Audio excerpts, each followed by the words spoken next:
since at this recess, I've gotten new instructions.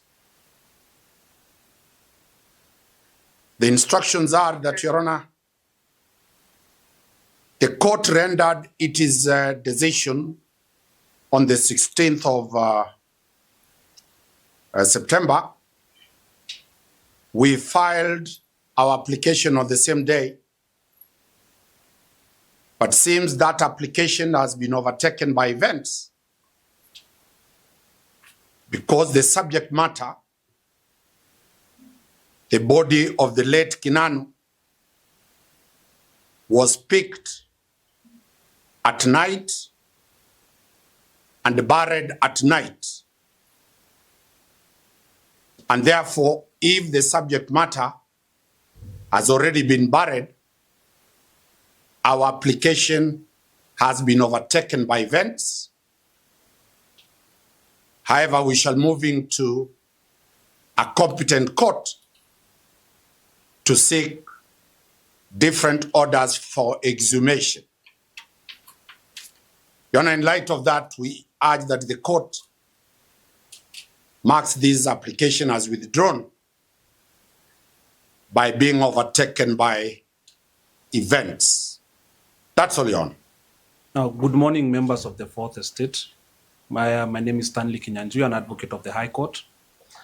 There is a matter that became quite interesting sometime last year when an individual by the name Mburu Kinani passed away sometime in November last year, and whose body has been preserved and had been preserved at AIC Kijabe Mission Hospital.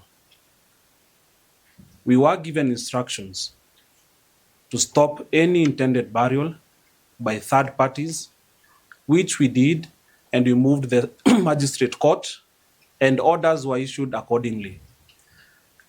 The people who gave us instructions were the biological children of Mburu Kinani, and they were contesting that the late Mzee Mburu Kinani ought not to be buried by strangers. And I say strangers, I mean his stepchildren.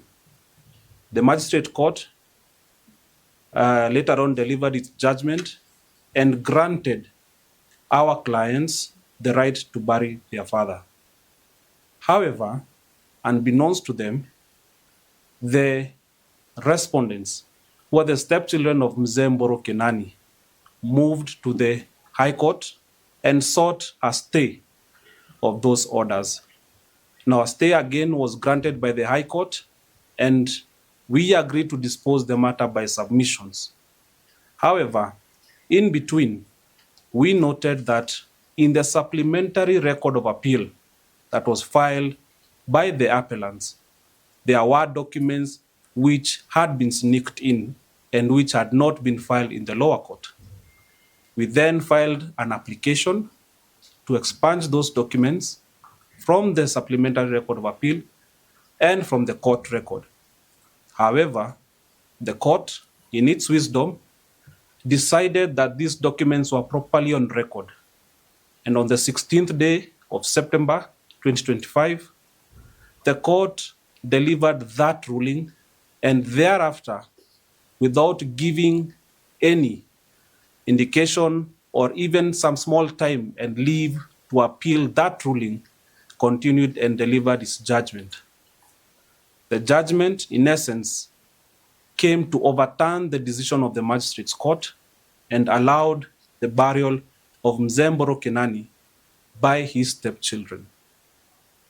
Immediately after the judgment was read, we were informed that the correct way to put in an application for stay of execution of that judgment was through a written formal application.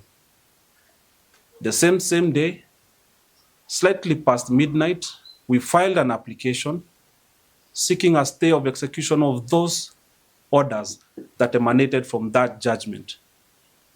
At the same time, we noted from the CTS system that at 5:27 p.m.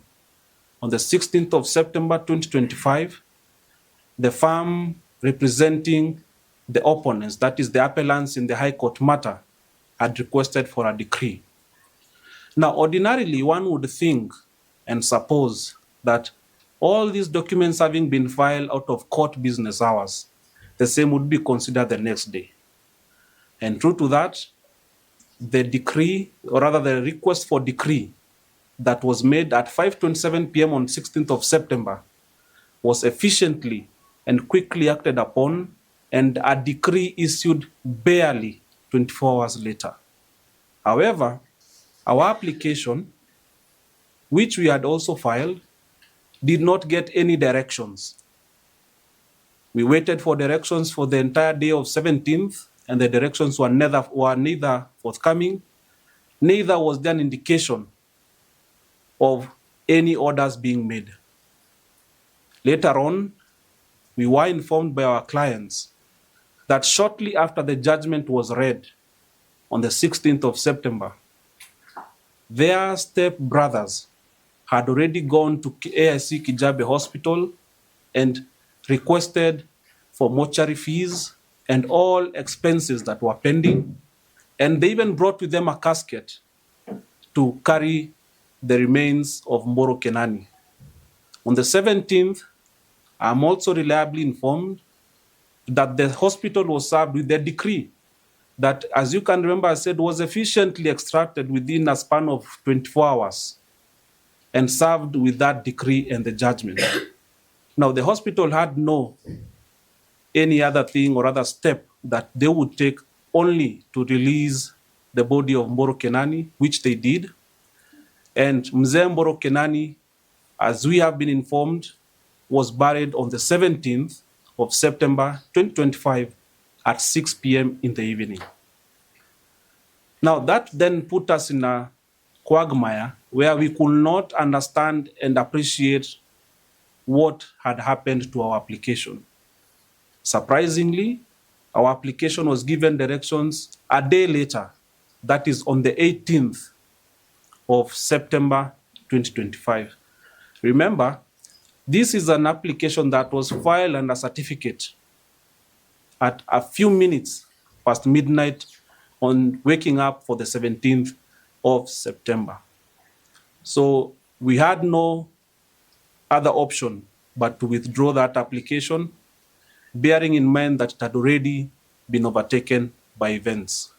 Nonetheless, we are still firm on the route that we are about to take, which we are ultimately going to see that justice is going to be served on our clients, despite the selective efficiency of the judiciary in this matter. Thank you. Briefly, my good friend Mzee Kinani has highlighted how inefficient or efficient the judiciary is. Of great concern is that a man was buried at night without any ceremony. And this trend has happened. Now it is becoming a common practice that once a decision on a burial dispute has been issued, the body is buried at night. We shall be moving to seek orders to exhume the body, and we shall also be petitioning the CJ to give practice directions that whenever a burial dispute, a decision has been made, let there be an automatic stay for either 10 days or 14 days to allow parties to file an appeal. Because once the subject matter has been buried, the course of action changes from stopping burial to exhumation. And this is a serious issue that we have seen now as a common practice, where people are buried at night without the family members. Mburu Kinani is a father of the deputy governor of Kiambu. That is a very prominent person. Being buried as a dog is completely repugnant to morality and to justice. But we have instructions to pursue that issue should be done. And if the courts will uphold that the burial must be at Gilgil, then it must be done when every member of the family is present and all burial rites are performed by the public and by members of the public and the family members. Thank you very much.